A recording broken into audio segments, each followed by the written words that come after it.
कामचोर देवरानी। एक बार की बात है, सुषमा अपने पूरे परिवार के साथ खुशी खुशी मोहन नगर में रहती थी। उसकी दो बहुएं थी, पल्लवी और शिवानी। एक दिन दोनों बहुएं रसोई में काम कर रही होती है कि तभी उनकी सास सुषमा उन्हें बुलाती है। अरे बहू, जरा इधर तो आना। शिवानी, जरा जाकर देखना सासू माँ क्या कह रही हैं। दीदी आप ही देख लो ना जाकर, आपको भी तो सुनाई दे रहा है। अरे मैं आटा गूंद रही हूँ ना, तुम चली जाओ। हाँ तो मैं भी तो सब्जी काट रही हूँ ना दीदी। अरे बहू, जल्दी आओ। वो ये तो जाएगी नहीं, मैं ही जाकर देखती हूँ कि क्या करना है। पल्लवी सुषमा के कमरे में जाती है। जी मम्मी जी, क्या हुआ? शाम को घर पर कुछ मेहमान आने वाले हैं, तो तुम अच्छा सा खाना बना लेना बहू। ठीक है मम्मी जी, आप बता दीजिए क्या क्या बनाना है और कितने लोग आ रहे हैं। सुनील की मौसी जी और उनका पूरा परिवार आ रहा है। कुल मिलाकर 3 लोग और हमें मिलाकर हुए 9 लोग। तो अभी से ही तैयारी करना शुरू कर दो। और हाँ, घर की सफाई भी कर देना, हाँ, अच्छे से। जी मम्मी जी, सब काम हो जाएगा, आप चिंता मत कीजिए। पल्लवी शिवानी को घर में मेहमान आने वाले हैं इसके बारे में बताती है। क्या 9 लोगों का खाना बनाना होगा, घर की सफाई करनी है? बाप रे, सासू माँ ने तो हमें घर की नौकरानी ही समझ कर रखा है। ऐसा नहीं बोलते शिवानी, हम इस घर की बहू हैं और घर के काम करना हमारा फर्ज है।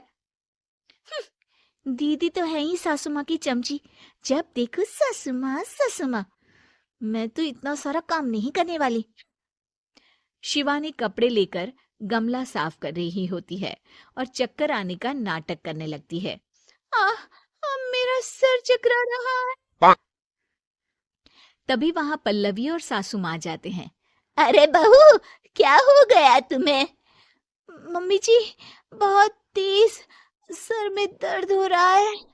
आ, आ, तुम एक काम करो शिवानी, आराम कर लो। नहीं नहीं दीदी, घर में मेहमान आने वाले हैं, मुझे आपकी मदद करनी चाहिए। अरे कोई बात नहीं शिवानी, तुम आराम कर लो, मैं सब काम कर लूंगी। ठीक है दीदी, अगर आप इतना कह रही हैं तो आराम कर लेती हूँ। शिवानी आराम से अपने कमरे में मैगजीन पढ़ रही होती है। इसे कहते हैं आराम की जिंदगी, इतना सारा काम। चलो सारा काम खत्म हो गया, शिवानी को देख आती हूँ। शिवानी अपने कमरे में ईयरफोन में गाने सुनते सुनते सो जाती है और उसके साइड में मैगजीन भी रखी होती है। पल्लवी वहां आ जाती है और वो सब देखती है। ओहो, तो मतलब सब काम चोरी का बहाना था। अभी बताती हूँ इसको।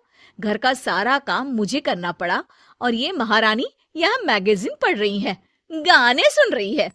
पल्लवी रसोई से एक प्लेट और चम्मच लेकर आती है और शिवानी को थाली बजाकर उठाने लगती है।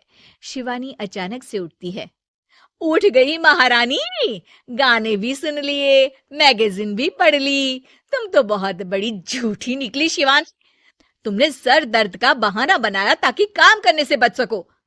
हाँ बनाया बहाना, तो क्या करती, इतने सारे काम करती। मुझे कोई शौक नहीं है चापलूसी का।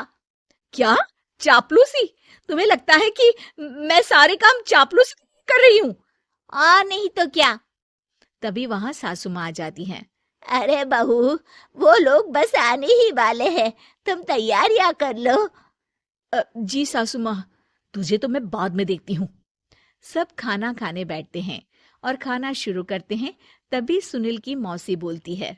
वाह भाई वाह, खाना तो बहुत ही अच्छा बना है सुषमा जी, एक एक चीज में क्या स्वाद है। ये सुनकर शिवानी मुंह बना लेती है। उसे अपनी जेठानी की इतनी तारीफ रास नहीं आती।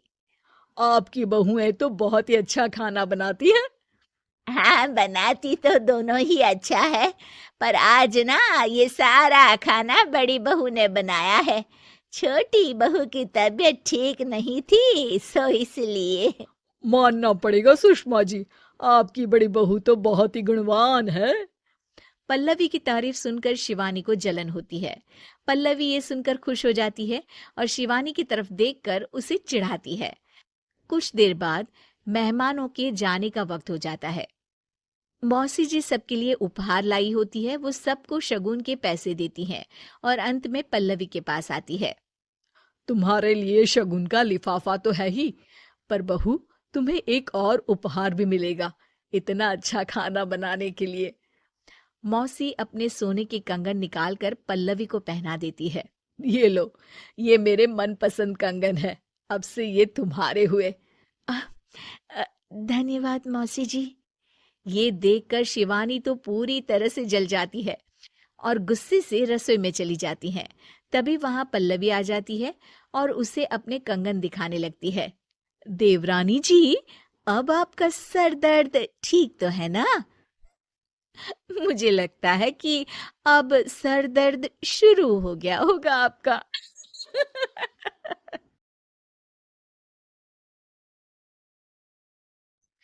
Please like, share, and subscribe.